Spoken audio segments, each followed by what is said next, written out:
ఇక ప్రతిష్టాత్మక పాలమూరు నుంచి బీజేపీ అగ్రనేత డీకే అరుణ పోటీ చేస్తుండగా గత ఎన్నికల్లో సీటు త్యాగం చేసిన మాజీ ఎమ్మెల్యే వంశీచంద్రెడ్డి కాంగ్రెస్ ఎంపీగా పోటీ చేస్తున్నారు. ఇది సీఎం సొంత జిల్లా కావటం, ఇక్కడ బీజేపీ గట్టిగా కొట్లాడుతుండటం, రేవంత్ రెడ్డి ఫోకస్ పెట్టడంతో మొత్తం ఆసక్తికరంగా మారింది. మరోవైపు సిట్టింగ్ ఎంపీ మన్నె శ్రీనివాసరెడ్డి మరోసారి బీఆర్ఎస్ పార్టీ తరపున ఎన్నికల్లో నిలబడి అదృష్టాన్ని పరీక్షించుకుంటున్నారు. ఇక నాగర్ కర్నూలు నుంచి కాంగ్రెస్ ముఖ్య నేత మల్లు రవి పోటీ చేస్తుండగా సిట్టింగ్ ఎంపీ బీఆర్ఎస్ నేత శ్రీరాములు తనయుడు పోతుగంటి భరత్ బీజేపీ నుంచి పోటీ చేస్తున్నారు.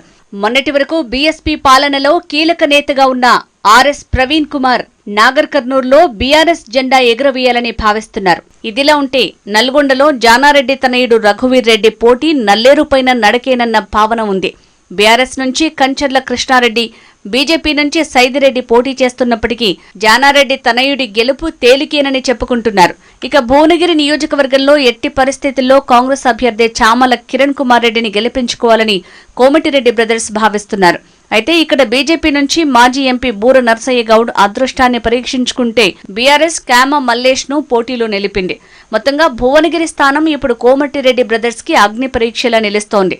తెలంగాణ లోక్సభ ఎన్నికలు మొదలైన దగ్గర నుంచి వరంగల్ నియోజకవర్గం అంచనాలకు మారుపేరుగా నిలుస్తోంది.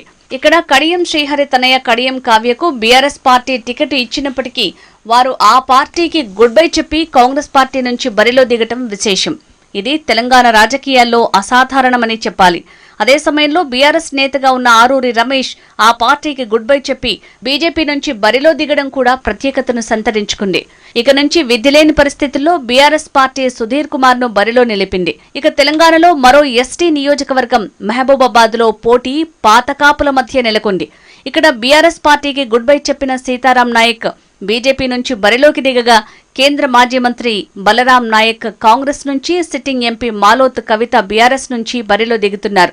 అన్ని నియోజకవర్గాలు ఒకెత్తైతే ఖమ్మం మరో ఎత్తు అన్నట్టుగా ఇక్కడ వార్తలు హల్చల్ చేశాయి.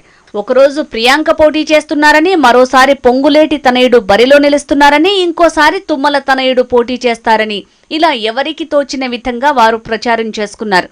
అయితే పార్టీ మాత్రం పొంగులేటి వియ్యంకుడు ఆర్ రఘురామిరెడ్డికి ఛాన్స్ ఇచ్చింది, టికెట్ ఖరారు చేసింది.